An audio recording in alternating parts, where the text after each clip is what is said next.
Hollywood, 1964. The room glittered like a jewel box. Crystal chandeliers hung low over a sea of tuxedos and evening gowns. The air smelled of perfume, cigar smoke, and ambition.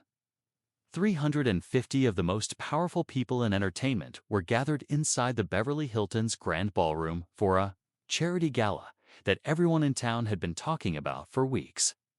Producers, studio heads, directors, movie stars, singers, journalists, and in the middle of all of it sat Dean Martin.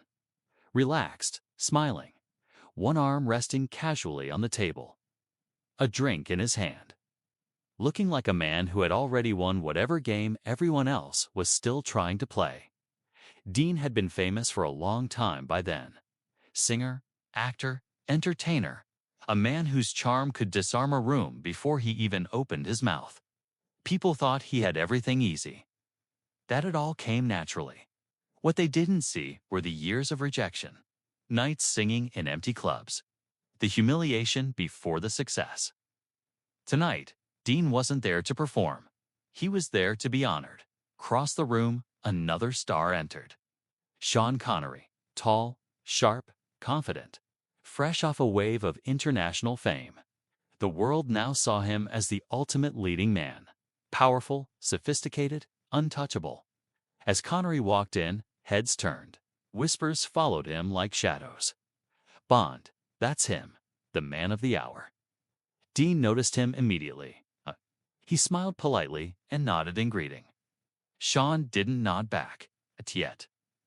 The night moved forward with speeches, applause, and laughter. One by one, guests were called to the stage to speak. Finally, the host announced, "Ladies and gentlemen, we are honored tonight to recognize a man whose voice and presence have shaped entertainment for decades, Mr. Dean Martin." The room erupted. Dean stood slowly, buttoned his jacket, and walked toward the stage as the applause followed him like thunder. He waved modestly, his trademark calm confidence never leaving his face. He began with a joke, then another. The crowd loved him. But not everyone was smiling. At the back of the room, Sean Connery leaned toward a small circle of industry elites. His voice was low, casual, but careless. "Let's be honest," he said, swirling his drink. "Martin isn't much of an actor. It's just a lounge singer who got lucky. A hack in a tuxedo." A few people laughed nervously. One of them said, "Careful, Sean. This is his night." Sean shrugged. Truth doesn't change just because it's impolite. Unfortunately for him, someone heard. A young assistant producer new to Hollywood, still idealistic, stood frozen nearby. He admired Dean Martin, had grown up listening to his records, watching his films with his father. And now he'd just heard one of the biggest stars in the world tear him down. The assistant hesitated. Then he walked, straight to Dean's table. Dean had just returned from the stage. He was smiling, shaking hands, thanking people. When the young man leaned in and quietly said, "Mr. Martin, I'm sorry, but you deserve to know something." Dean tilted his head. "What's that, kid?" The assistant swallowed. "Sean Connery just called you a hack. In front of about a dozen people, said you don't deserve the respect you're getting." The words didn't hit Dean's face. They hit his eyes. For half a second, something dark passed through them. Then it was gone. Dean nodded slowly. "Thank you for telling me." The assistant waited for anger, for outrage, for drama. But Dean didn't raise his voice. He didn't storm off. He didn't confront anyone. He just took a sip of his drink and smiled. Across the room, Sean was still talking, still laughing, still feeling untouchable. He had no idea what was coming. The host returned to the microphone. "Ladies and gentlemen, before dessert is served, we'll have one final short segment. A few words from some of Dean's peers." Several names were announced, and then Mr. Sean Connery. A ripple moved through the room. Connery raised his eyebrows. He stood. This was unexpected, but welcome. He straightened his jacket and walked confidently to the stage. The applause was loud, Not for Dean this time, but for him. Sean took the microphone. He smiled. "Thank you," he said smoothly. "It's always an honor to be among such accomplished entertainers." He paused, then looked toward Dean's table. "And of course, to celebrate Mr. Martin, a man who's been in this business a very long time." Some people sensed something in his tone. Dean looked back at him, calm. Unblinking, Sean continued. "Longevity is impressive," he said. "Not everyone has talent, but some people have timing. And timing can carry you very far." A few laughs, uncomfortable ones. Dean didn't move.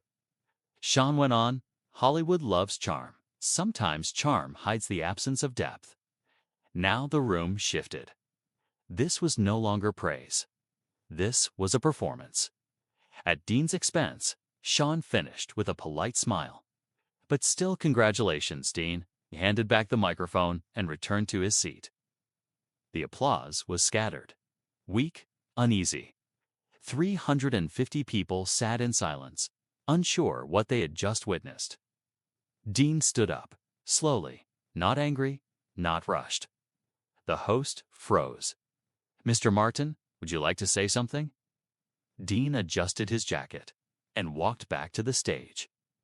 Every step felt heavy, not because he was afraid, but because he was about to teach a room full of powerful people what real strength looked like. He took the microphone, looked at Sean, then at the crowd, and said, "You know, I've been called a lot of things in my life." A soft laugh. "I've been told I'm lucky, that I'm shallow, that I don't belong." He paused, and I used to fight it. The room leaned in. "But then I learned something." He turned slightly toward Sean. "People who need to tear others down usually do it because they're scared someone else might be standing taller." Silence. Dean continued. "I don't need to explain my career, my records, my films, my failures, my mistakes. They're all public." He smiled gently. "What matters is this: I never became who I am by stepping on someone else." Now the room was frozen. Dean took one final breath, "And I never will." He handed the microphone back to the host and walked off the stage. No applause at first. Then one person stood, then another, then 50. Then the entire room rose to their feet. The applause thundered. Sean Connery stayed seated. His face had gone pale, not from anger, from something worse, shame, and he knew. This night was not over. The applause from the ballroom still echoed in the hallways long after Dean Martin disappeared behind the velvet curtains. People stood in stunned silence. Not because Dean had insulted Sean Connery, but because he hadn't. He'd done something far more dangerous. He'd shown restraint. And in Hollywood, restraint hits harder than rage. Sean Connery remained seated while everyone else rose. He felt eyes burning into him from every direction. Not judgment exactly, but disappointment. The kind that strips confidence from a man faster than insults ever could. He took a slow breath. His hand trembled slightly as he reached for his drink. Across the room, Dean's chair was empty. Sean stood abruptly. He didn't ask permission. Didn't wait for the program to finish.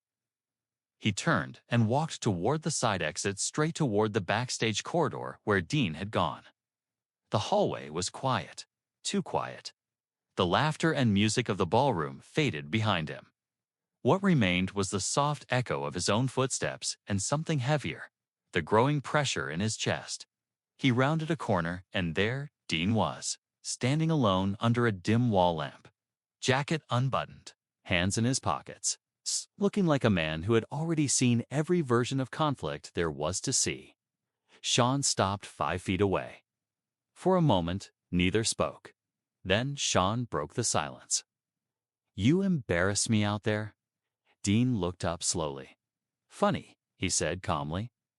"That's exactly how I felt when you stood up and tried to cut me down in front of 350 people." Sean clenched his jaw. "I was being honest." Dean nodded once. "So was I." Silence fell again. The air felt thick, heavy with pride and unspoken history. Sean took a step closer. You think you're better than me? Dean shook his head. No, I think I'm older than you, Sean scoffed. That's not wisdom. That's just time. Dean's voice lowered. You're wrong. Time doesn't teach you anything if you don't listen. Sean looked away. For the first time that night, he didn't have a clever reply. Dean continued. You came into this business hot, famous, desired, powerful, and you think that gives you the right to decide who belongs and who doesn't. Sean's eyes flashed. I worked for what I have. Dean nodded. So did I. Sean laughed bitterly. You sang in clubs. I broke into film on my own. Dean took one step forward now, calm, unthreatening, but firm. I sang in clubs because no one would give me a chance. I failed so many times, I lost count. I was broke. I was invisible. I was told I wasn't good enough to my face. Sean looked at him, really looked. Dean went on. You got applause first. I got silence first. That changes a man. Sean folded his arms. Defensive now. So what? That makes you noble. Dean's eyes hardened slightly. No, he said. It makes me careful about who I tear down, because I know what it feels like to be on the floor while the room laughs. Sean said nothing. For a moment, the hallway felt like a courtroom. And Sean was the one on trial. Dean exhaled. You didn't just insult me tonight. You insulted every person who had to crawl before they could stand. Sean's voice dropped. You think I've never struggled? Dean raised an eyebrow. Then why talk like someone who's never been humbled? That word hit Sean harder than any slap. Humbled. Something inside him cracked. Just a little, but enough. Sean turned away, walked a few steps, stopped. His shoulders sank. I didn't mean to, he muttered. Dean didn't interrupt. Sean turned back. I didn't plan to humiliate you. I saw you getting all the praise, and something in me snapped. Dean studied him quietly. Sean swallowed. I've spent my whole life trying to prove I'm not disposable. And when I saw you relaxed, adored, I felt threatened. There it was. Not arrogance, fear. Dean softened slightly. Welcome to the club, he said. Every man who ever chased this business feels that at some point. The difference is what you do with it. Sean rubbed his face. You think I'm a bad man? Dean shook his head. I think you're a proud man who forgot how fragile success really is. Sean laughed bitterly. Fragile. Look around. We're kings in this town. Dean leaned in. Kings fall harder than anyone else. Sean met his eyes, and for the first time that night, he believed him. A voice echoed from down the hall. Someone calling Dean's name. He turned briefly, then looked back at Sean. This doesn't have to be a rivalry, Dean said. You're talented. The world already knows that. You don't need to make enemies to stay on top. Sean nodded slowly, then surprised himself. I owe you an apology. Dean didn't smile, but he didn't reject it either. Then give it to me properly, he said. Not back here. Not in whispers. Sean's stomach tightened. You want me to apologize in front of them? Dean nodded. Not for me. For yourself. Sean hesitated. This wasn't a stage role. This was real. Pride versus growth. He looked back toward the ballroom. The laughter had returned. The band was playing. People were pretending nothing had happened. Sean took a breath, then another, and said quietly, All right. They walked back together, side by side, not as rivals, not as friends, as two men walking into judgment. The host saw them approaching and froze. Dean leaned in. Give him the mic. The host hesitated, then handed it to Sean. The room quieted as Sean Connery stepped forward again. This time, he didn't smile. He didn't pose. Didn't perform. He stood there, exposed. "I need to say something," he began. The room leaned in. "Earlier tonight, I spoke about Dean Martin in a way that was disrespectful, arrogant, and unfair." Gasps. Sean swallowed. "I tried to be clever instead of honest, and in doing that, I showed everyone something ugly about myself." He looked at Dean, then back at the crowd. "I insulted a man who's earned his place here, and I did it because I was insecure, not because I was right." Silence. Sean's voice cracked slightly. "Tss. And that's on me." He turned fully toward Dean. "I'm sorry." The room stayed quiet for a long moment.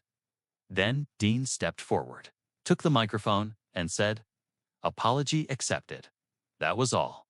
No speech, no lecture, no victory lap, just dignity.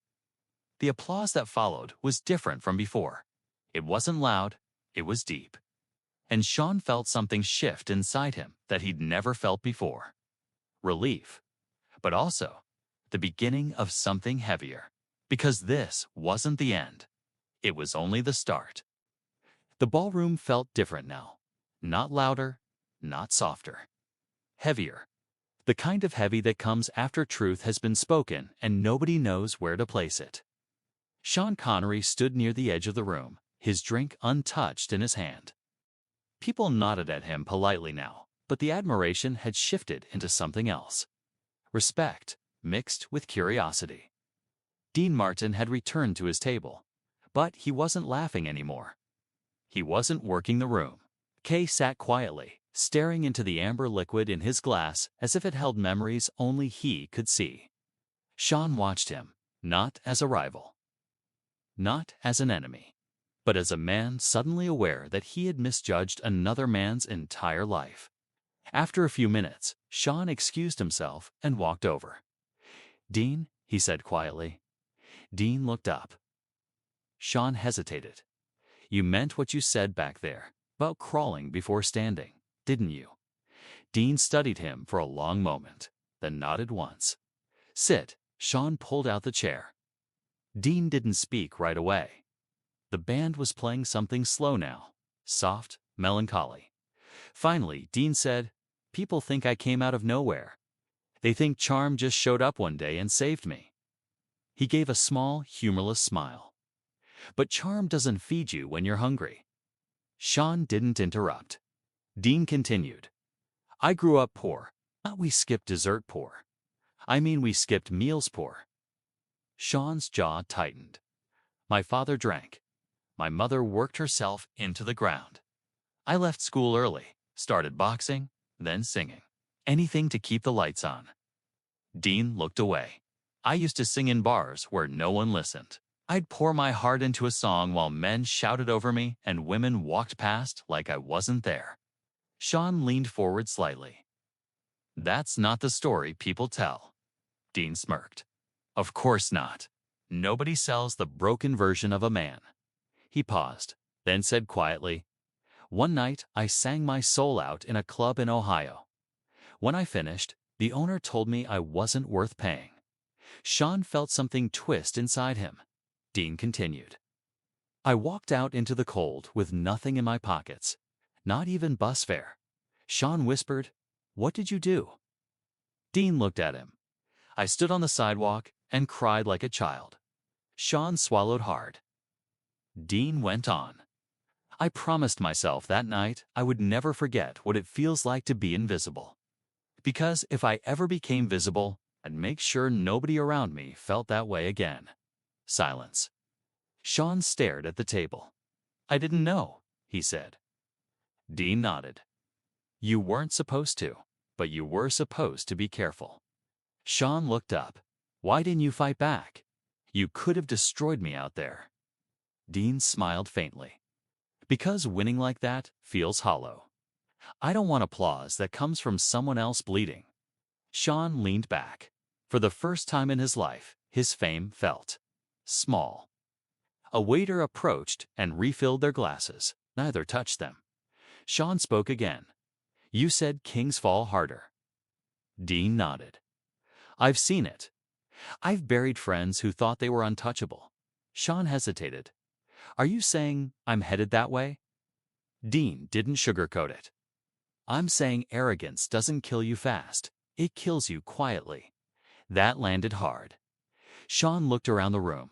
The lights, the glamour, the power. How did you survive it? He asked. Dean met his eyes. By remembering where I came from every time someone tried to lift me too high. Sean exhaled. He thought of his own past, his rough upbringing, his hunger to prove himself, his fear of being forgotten. He realized something frightening. He'd become the very thing he used to hate. A man who looked down on others. I don't want to be that man, Sean said. Dean nodded. Then don't be. The music shifted. People started leaving. The night was thinning out. Sean stood. Can I walk you out? Dean hesitated, then stood too. They moved through the crowd together. No longer center stage. Just two men among many. Outside, the air was cool. They stopped under the glow of the hotel lights. Sean looked at Dean. I judged you without knowing you. Dean shrugged. Happens every day. Sean said, but tonight, you showed me something. What's that? Sean took a breath. That strength isn't loud. It's controlled. Dean gave a small nod. Good. Then don't forget it. Sean hesitated again. Will you ever forgive me for what I said? Dean looked at him carefully. I already did, he said. But forgiving doesn't mean forgetting the lesson. Sean nodded. Then something happened that shocked him. His knees felt weak. Not physically, emotionally.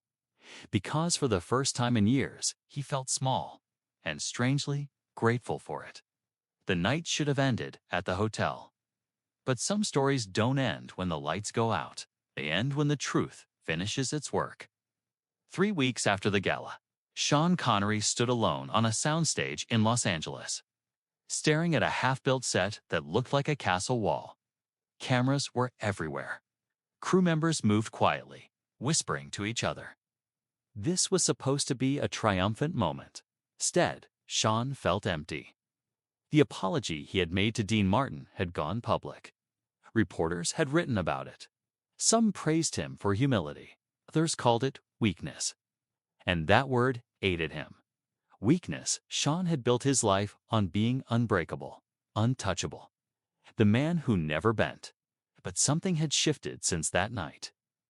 He wasn't sleeping well. Kept hearing Dean's voice in his head. Arrogance doesn't kill you fast. It kills you quietly. Sean looked down at his hands. They were shaking. Not from fear, from clarity. He realized he had spent years playing powerful men on screen, but had never truly faced his own power off it.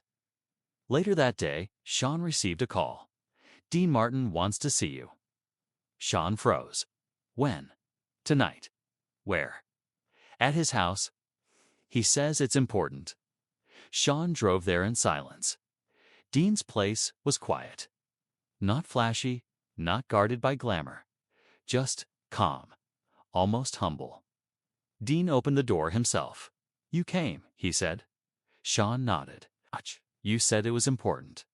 Dean stepped aside. Come in. Inside, there were no awards on the walls, no gold records, just family photos. Old ones, faded, honest. Dean poured 2 drinks, but only handed one to Sean. I'm not drinking tonight, he said. That alone startled Sean. Dean sat across from him. I didn't invite you here to talk about the gala, Dean said. Sean tensed. Then why? Dean folded his hands. Because I'm sick. Sean felt his stomach drop. What? Dean spoke calmly. Doctors found something. Early, but serious. The room went quiet. Sean whispered, I'm sorry. Dean nodded. That's not why I called you. Sean looked confused. Dean continued. I called you because that night, something passed between us, and I don't waste those moments anymore. Sean leaned forward. What do you mean? Dean's voice softened. I saw myself in you. Years ago, proud, defensive, afraid to be small. Sean swallowed. And I don't want you to become the man I almost became. Sean's chest tightened. Dean went on. I almost lost everything once. My family, my soul. Because I thought I had to be bigger than everyone else. Sean asked, what stopped you? Dean looked at the floor. My son. Sean froze. One night, he looked at me and said, Dad, I don't recognize you anymore. Dean's voice broke slightly. That sentence saved my life. Sean felt something heavy crash into him. Dean continued. I changed after that. Not for fame, for meaning. Sean's eyes burned. And now? Sean asked. Dean met his eyes. Now, I don't have much time to teach lessons, so I pick the ones that matter. Sean stood slowly. His legs felt weak. He walked around the room once, trying to hold himself together. Then he stopped in front of Dean and did something no one had ever seen Sean Connery do before.